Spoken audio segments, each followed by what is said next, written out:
زەیدی ستراتیژێکی نوێ بۆ گەڕانەوەی پارەی گەورە گەندەڵکاران دادەنێت بۆچی پێچەوانەی مەسرور بارزانی هەنگاو دەنێت لە یەکەم پامی ڕاشکاویدا سەبارەت بە گەورە گەندەڵکاران سیاسەتمەدارانی ریزی پێشەوەی عێراق عەلی زەیدی سەرۆکوەزیران ڕایگەیان لە ساڵی 2023 تا 2026 سیستەمێکی لادەر بۆ تاڵانی و دزی دروست بووە.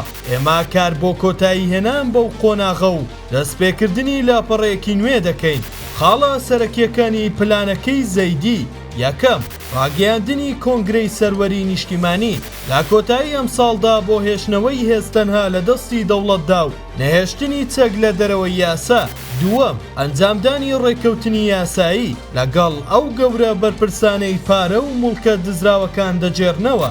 بەپێی وتەی فازڵ نەبی بریکاری پێشووی وەزارەتی دارایی عێراق، زەیدی بۆ پاراستنی سەقامگیری دۆخەکە تەنها پارە لە کەسانی یەکەمی لایەنەکان وەردەگرێتەوە، دووچاری دادگاییکردنیان ناکاتەوە، بەڵام بۆ ئاستەکانی خواردتر بڕیاری دەست بەسەرداگرتنی مڵک و ڕوبەڕووکردنەوەی یاسای داوە. ئەم پرۆسێژ لەژێر چاودێری وردی ئەمریکادایە، جیاوازی لەگەڵ میتۆدی مەسرور بارزانی. ئەم هەنگاوەی زەیدی پێچەوانەی میتۆدی سەرۆکی حکوومەتی هەرێمە مەسرور بارزانی لە سەرەتای دەست بەکاربوونیەوە ڕایگەیان: ئێمە کار بۆ بڕینی سەرچاوەکانی گەندەڵی دەکەین، نەک لێپێچینەوە لە گەندەڵکاران، چونکە بەگرتنی گەندەڵکاران گەندەڵی کۆتایی نایەت. بەپێی بەدواداچوونی ناوەندی شیکاریستاندەر لە 7 ساڵی کابینەی نوێیەمدا، نەک هەر هیچ کەیسێکی گەورەی گەندەڵی نەدراوەتە دادگا، بەڵکو بەهۆی ڕێگا خۆشکردنەوە ئاستی گەندەڵیش زیاتر بووە.